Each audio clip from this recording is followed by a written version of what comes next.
Lors d'un entretien de recrutement, j'ai un peu moins de 25 ans. Et je me souviendrai toute ma vie que je passe l'entretien avec une DRH qui, dans l'entretien, tout à coup me dit « Mais est-ce que vous ne vous sentez pas en décalage par rapport à vos origines sociales ?» Alors, je m'appelle Barbara Frugier et je suis en charge de la communication pour la présidence française de l'Union européenne qui débutera le 1er janvier 2022. Parce qu'on ne m'avait jamais posé ce type de questions. C'est à la fois étonnement, une forme d'humiliation, parce que de devoir rentrer dans l'explication de texte de d'où l'on vient, alors qu'aujourd'hui, maintenant, avec mon expérience de vie, c'est une immense fierté. Et donc, je ne me serais absolument pas je ne me suis pas laissé faire à l'époque, mais je crois que je serais allée plus loin dans le refus de répondre, en fait.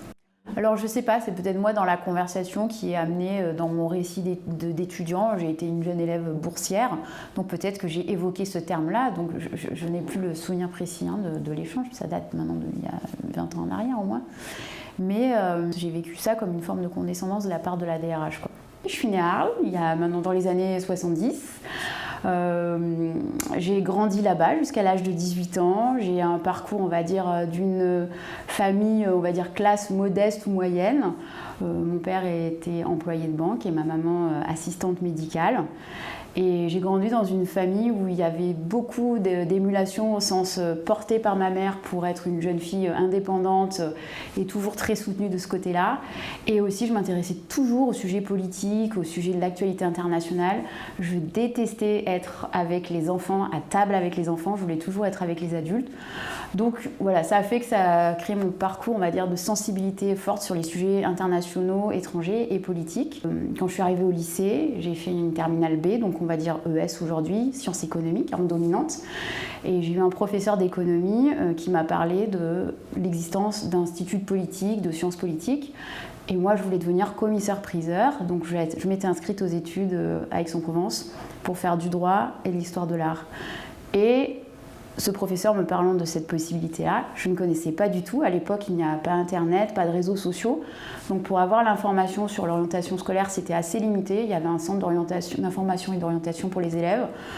Donc voilà, on avait moins la possibilité d'avoir une très vaste connaissance en matière d'études. Et donc j'ai travaillé l'été pour payer une école préparatoire et j'ai passé ce concours de sciences politiques à Aix que j'ai réussi et que j'ai intégré à ce moment-là. Vraiment, j'ai vécu une aventure extraordinaire qui a été... j'ai travaillé pour un ministre qui est aujourd'hui président de la République, donc Emmanuel Macron. Et c'est vrai qu'on l'a beaucoup accompagné dans le cadre de sa campagne, puisque moi j'étais en charge de ses relations internationales. Et puis en fait, c'est le jour où il est élu à la présidence de la République. On a cette phase de transition entre les équipes du président Hollande et les équipes du président Macron. Et donc là, je me retrouve dans cet espace qui est l'Élysée, qui est vide, puisque les collaborateurs sont partis. Et je me souviens, donc je visite cet endroit, une espèce de... Ouais, c'est très très émouvant. Et je me retrouve dans une petite salle, qui est une salle de réunion, et il n'y avait personne. Et là, je me suis mise à pleurer. Parce que j'ai pensé à mes grands-parents, tant paternels que maternels, puisque le côté de ma grand-mère espagnole, ma grand-mère ne savait ni lire ni écrire quand elle est arrivée en France, et ma mère non plus ne savait ni lire ni écrire quand elle est arrivée en France, elle avait 8 ans. Donc j'ai pensé à toutes ces personnes qui m'ont entourée, et puis j'avais une immense conscience que si on était là, c'était aussi du fait du vote des Français, et même ceux qui n'ont pas voté pour Emmanuel Macron à ce moment-là. Mais il y avait une conscience qu'on avait une mission à accomplir de service public et d'accompagnement pour le président. J'ai toujours considéré que quand on est en cabinet, oui, on n'est pas là pour compter ses heures. Donc on est toujours très disponible, complètement joignable H24, 7 jours sur 7. Et ça fait partie de la mission en fait. Et je me souviens au tout début, quand j'étais à l'Élysée, il y avait eu un attentat en Angleterre où il y avait eu des victimes françaises. Effectivement, c'est presque 72 heures à quasiment pas dormir parce qu'on est en relation avec les équipes pour avoir de la restitution d'informations et d'éléments de communication. J'ai toujours eu très conscience d'où je venais.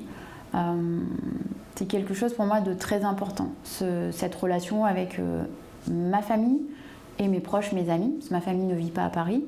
Donc voilà, j'ai toujours eu des amis qui ont été des gens qui étaient toujours très proches de moi, toujours très en soutien, et qui dans ces moments difficiles auxquels on peut être confronté,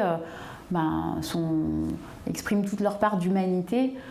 Et ça, c'est ce qui fait qu'on se maintient, bien entendu.